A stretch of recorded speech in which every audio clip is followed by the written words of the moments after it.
Thank you very much, ladies and gentlemen. I want to thank you, Secretary Mattis, General Dunford, members of the Cabinet, members of the armed forces, first responders, and most importantly, to the families and to the survivors. It's an honor to join you on this very, very solemn location. This is an occasion that is extraordinary, and it'll always be extraordinary. Before we begin, I'd like to send our nation's prayers to everyone in the path of Hurricanes Irma and to everyone suffering through the devastation of Hurricane Harvey.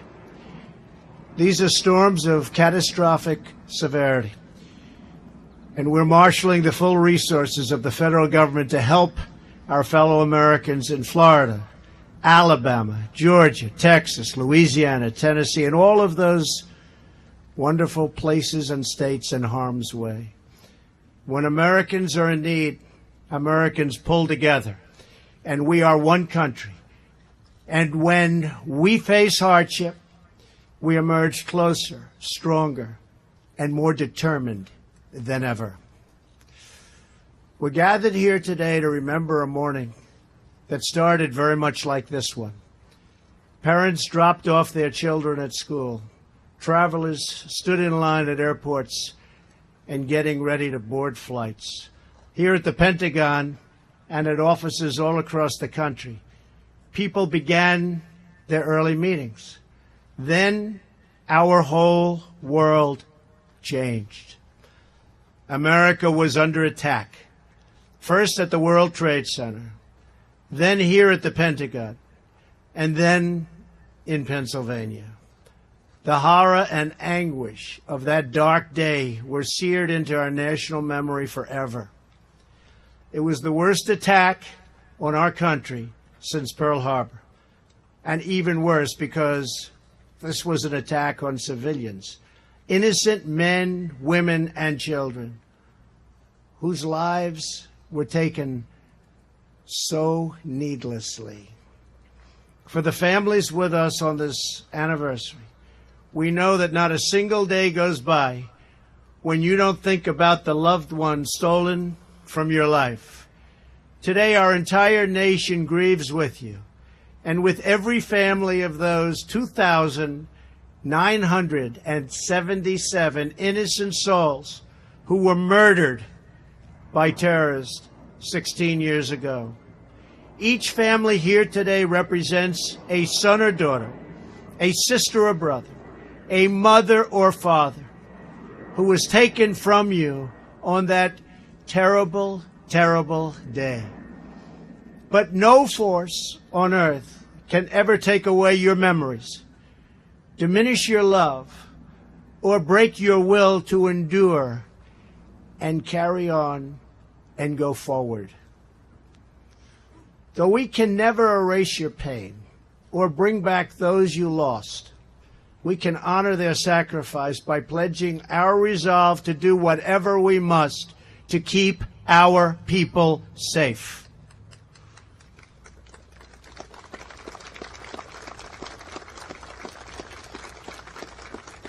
On that day, not only did the world change, but we all changed. Our eyes were opened to the depths of the evil we face. But in that hour of darkness, we also came together with renewed purpose. Our differences never looked so small.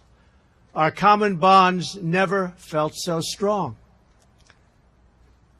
The sacrifice grounds on which we stand today are a monument to our national unity and to our strength. For more than 7 decades, the Pentagon has stood as a global symbol of American might, not only because of the great power contained within these halls, but because of the incredible character of the people who fill them. They secure our freedom, they defend our flag, and they support our courageous troops all around the world.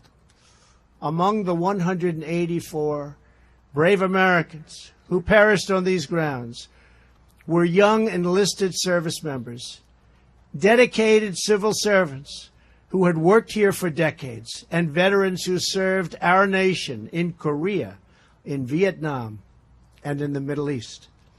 All of them loved this country and pledged their very lives to protect it. That September morning, each of those brave Americans died as they had lived, as heroes, doing their duty and protecting us and our country. We mourn them, we honor them, and we pledge to never, ever forget them.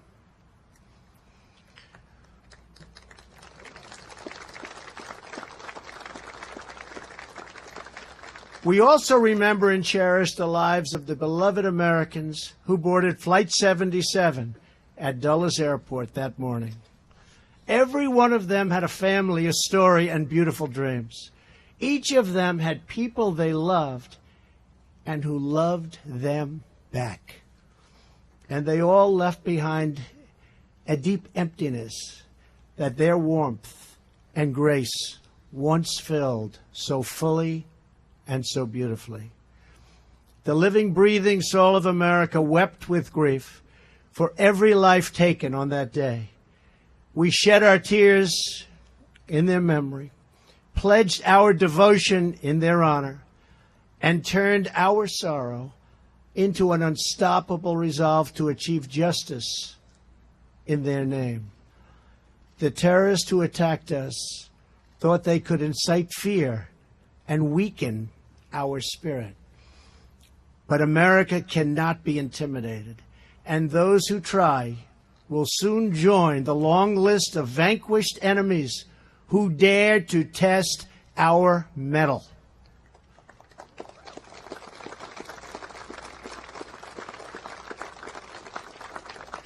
In the years after September 11th, more than 5 million young men and women have joined the ranks of our great military to defend our country against barbaric forces of evil and destruction.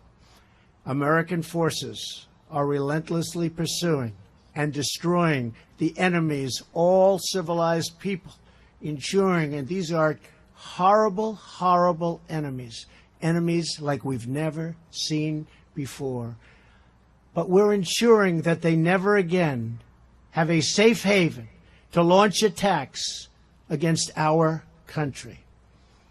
We are making plain to these savage killers that there is no dark corner beyond our reach, no sanctuary beyond our grasp, and nowhere to hide anywhere on this very large earth.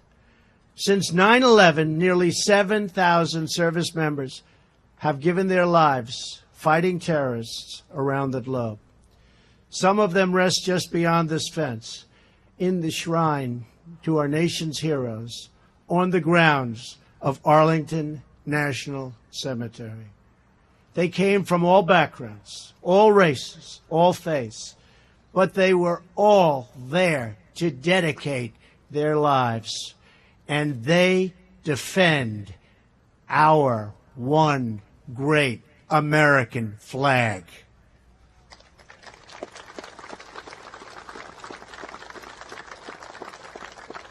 They and every person who puts on the uniform has the love and gratitude of our entire nation.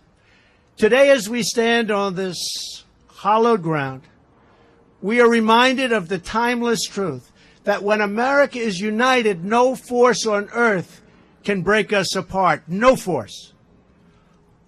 On the morning of 9/11, Pentagon police officer Isaac Hopel and a special person was one of the many heroes whose love for his fellow Americans knew no bounds.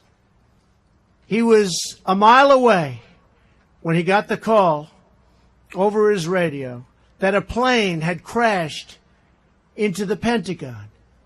He sped to the scene and raced into smoke and fire. Few people would have done it. He ducked under live electrical wires and trudged through puddles of jet fuel, only steps away from sparks and from vicious flame. In the pitch black, he began calling out people in need of help. Isaac heard faint voices, and he wanted to answer those faint voices. One by one, he carried people out of the burning rubble. He kept going back into the smoldering darkness, calling out to anyone who could hear, anyone who was alive. He saved as many as 20 people who had followed his voice. He carried 8 himself. For nearly 36 hours, Isaac kept on saving lives, serving our nation, and protecting our safety in our honor and our hour of need. And today, Isaac continues to do exactly that. Isaac still works at the Pentagon, now as a sergeant. He's on duty right now, and he's joined us here today for the ceremony. And this morning, all of us and all of America thank Isaac for his service. Where is Isaac? Thank you. Thank you, Isaac. Thank you.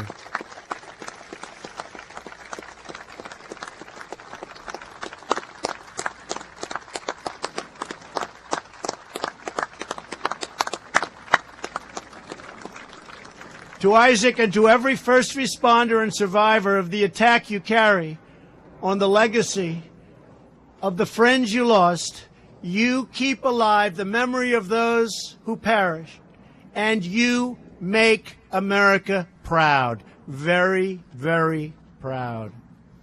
To the family members with us today, I know that it's with a pained and heavy heart that you come back to this place.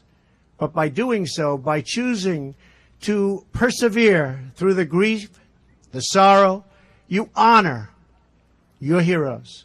You renew our courage, and you strengthen all of us. You really do.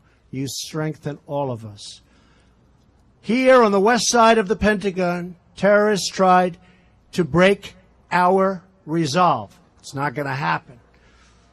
But where they left a mark, with fire and rubble, Americans defiantly raised the Stars and Stripes, our beautiful flag that for more than 2 centuries has graced our ships, flown in our skies, and led our brave heroes to victory after victory in battle.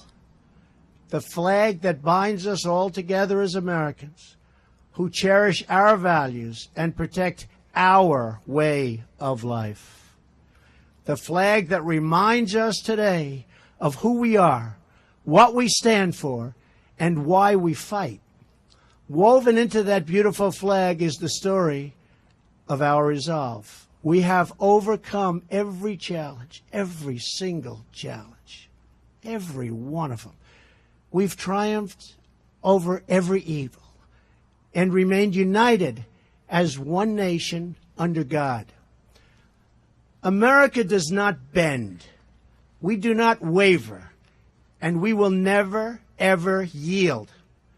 So here at this memorial, with hearts both sad and determined, we honor every hero who keeps us safe and free, and we pledge to work together, to fight together, and to overcome together every enemy and obstacle that's ever in our path. Our values will endure. Our people will thrive. Our nation will prevail, and the memory of our loved ones will never, ever die. Thank you. May God bless you. May God forever bless the great United States of America. Thank you very much. Thank you.